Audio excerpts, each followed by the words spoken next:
शुभ सकाळ पिलामाने।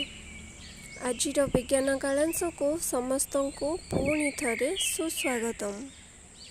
पिलामाने आज आमे माने विज्ञान पढ़िबा। आजिर विषय आलोचना करिबा पूर्वरु आमे गत कालांश रे कोन पढ़िथिले सेगुडी को टिके मने पकाइबा।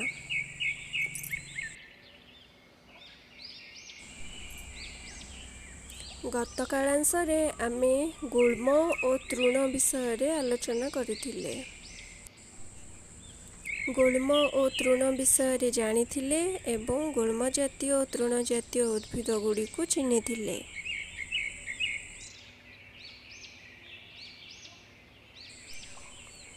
आज आमे लता और कंटायुक्त उद्भिद विषय रे आलोचना करिबा।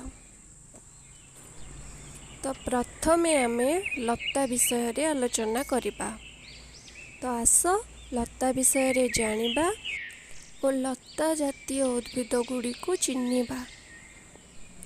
लता जातीय उद्भिद मानक मध्यरु केतेक उद्भिदर कांड दुर्बल अटे, जेपरिकी कलरा गछ। कलरा आमे समस्ते देखिचे, आमे समस्ते कलरा खाओ। कलरा किपरि लागे? पिता लागे ना। कलरा गछ गोटे लता जातीय उद्भिद एवं कलरा गछर कांड खूब दुर्बल अटे। काकुड़ी गछ, काकुड़ी आमे समस्ते खाओ। काकुड़ी गछ मध्य गोटे लता जातीय उद्भिद एवं काकुड़ी गछर कांड दुर्बल अटे।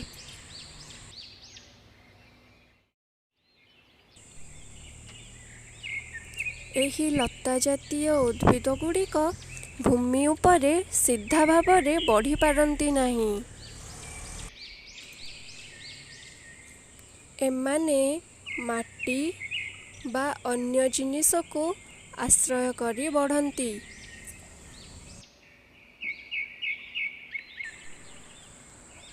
जेपरिकी कखारु लता। कखारु गछ समस्ते देखिछे। कखारु गछ माटी उपरे सीधा भावरे बढ़ी पारे नाही। कखारु गछटी माटी उपरे किंबा अन्य को आश्रय करी बढ़ी थाए। शिंबलता, आम समस्तंक घरे शिंब गछ थाए।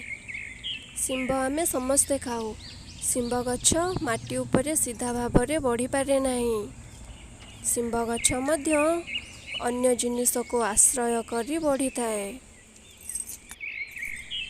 अन्य जिनिस को आश्रय करी बढ़िबा पई केतेक लतार आकर्षी थाए। आस आकर्षी केउटी चिन्हिबा। मटर लता। मटर चना आमे समस्ते खाओ। समस्त को भल लागे। मटर गछ गोटे लता जातीय उद्भिद अटे। मटर लताटी तार आकर्षी साहाय्य रे बढ़ी थाए। एटी होउछि मटर लतार आकर्षी। एई आकर्षी मानक द्वारा मटर लता उद्भिदटी बढ़ी थाए। ता छड़ा अंगूर लता,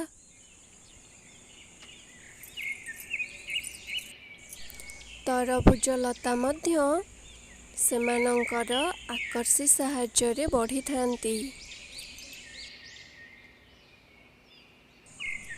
तो पिला माने लता विषय रे जानिल एवं लता जातीय उद्भिद गुडी को चिन्हिल। वर्तमान आमे कंटायुक्त उद्भिद विषय रे आलोचना करिबा। तेबे आस कंटायुक्त उद्भिद विषय रे जानिबा एवं सेमानंकु चिन्हिबा।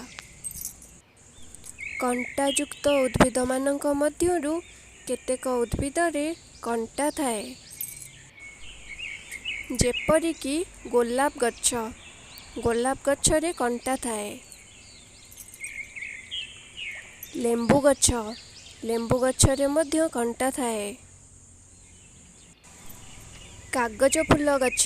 कागज फूल बहुत सुंदर दिसे। कागज फूल गछ रे मध्य कंटा थाए। लाजकोली गछ। लाजकोली गछ समस्त देखिछ। लाजकोली गछ रे मध्य कंटा थाए। कंटा गुड़िक ପତ୍ରର ଅନ୍ୟ ରୂପ ଅଟେ।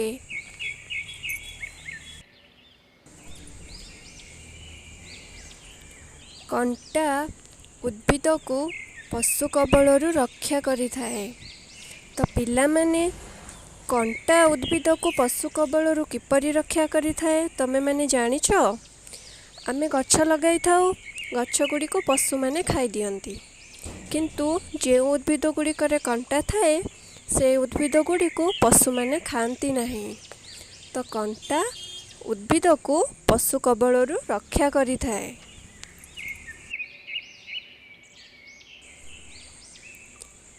ଆଉ କେତେକ ଉଦ୍ଭିଦର କଣ୍ଟା ସେମାନଙ୍କୁ ବଢ଼ିବାରେ ସାହାଯ୍ୟ କରନ୍ତି।